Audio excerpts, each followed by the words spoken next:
The Punishment for Greed, an emotional and moral tale. A person doesn't always lose because of the pain caused by others. Often, it's the weakness of their own intentions that brings their downfall. This is the story of a hard-working, honest, and patient man. His name was Uncle Smith. Everyone in the village lovingly called him Baba Smith. He lived in a small, humble village. He was about 60 years old. His back was bent with age, but his faith and courage stood tall. Every morning he would rise with the sun, wear his old worn-out clothes, pick up a sack or a bag of tools, and go out in search of work. People often said, "Baba Smith may be poor, but he is full of dignity. He has never asked anyone for help." His house was made of mud, clay walls, a thatched roof held up by bamboo. No fan, no electricity, no concrete roof. But it had one thing more valuable than all else: Baba's patience and gratitude. Every night before sleeping, he would look up at the sky and say, "O Lord, I am happy with what you've given me, and what you haven't, I leave that desire in your hands." One night, thunder roared across the sky. The whole village trembled as the clouds growled. Soon a heavy downpour began, relentless and wild. The roof of Baba's mud house began to leak, then pour. Rainwater mixed with mud started falling down, the bamboo broke, and all the straw and leaves scattered on the ground. Baba's bed, clothes, utensils, everything was soaked. He sat silently in a corner, staring at the sky. But there were no tears in his eyes, only a prayer on his lips. "My Lord, you took away my roof tonight. Please send some help tomorrow. I will still be grateful." The next morning, when the sun finally rose, his courtyard looked like a small pond. The cold air, the wet floor, and Baba's tired body, but his spirit remained undefeated.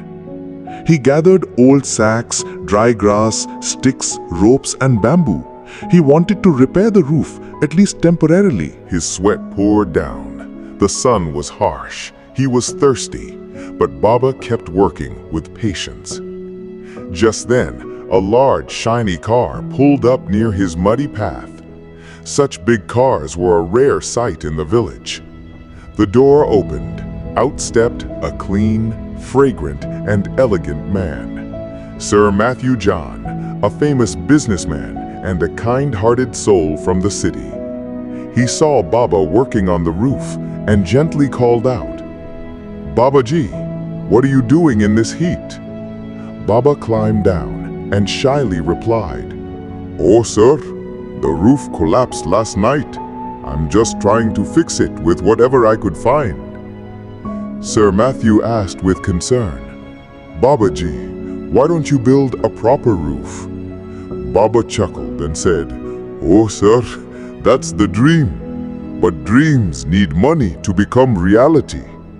Sir Matthew smiled and kindly asked, "How much would it cost to patch up this straw roof?" Baba honestly replied, "About $150 would be enough." Sir Matthew immediately pulled out the money and said, "Here, maybe God sent me for this very reason." Tears welled up in Baba's eyes.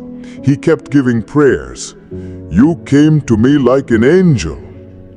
But as Baba put the money into his pocket, a small thought crept into his heart. What if I had said $500? Would he have given that too? The thought was small, but it spread like poison in his heart. That night, Baba couldn't sleep. The same thought echoed in his mind. Did I miss an opportunity? The next morning, Baba put on clean clothes, held the same money in his hand, and headed to the city. He reached Sir Matthew's mansion, a large bungalow with security, a gate, and servants. Baba knocked at the door. Sir Matthew himself came out surprised. "Babaji, everything all right?" Baba lowered his head and said with shame, "Sir, yesterday I mistakenly told you the wrong amount. Actually, the roof would cost $500. Sir Matthew looked into Baba's eyes, and he saw the truth. Softly, he said, "Then return the $150. Baba, with trembling hands, took the money out and gave it back. Sir Matthew put the money in his pocket and said only this, "I'm sorry, Babaji. I can't give you any more. Maybe someone else will help you." And the door closed. Baba walked back home. His steps were tired, and his heart was heavy. And with every step, a voice echoed in his heart. "This isn't the punishment for my poverty. This is the punishment for my greed. If I had just been grateful, those $150 would have been enough. My dignity would remain, and the roof would be fixed." That day, Baba Smith learned a life-changing lesson. Taking advantage of a kind person's generosity isn't strength, but impurity of intention can cost you everything. Be thankful for what you have.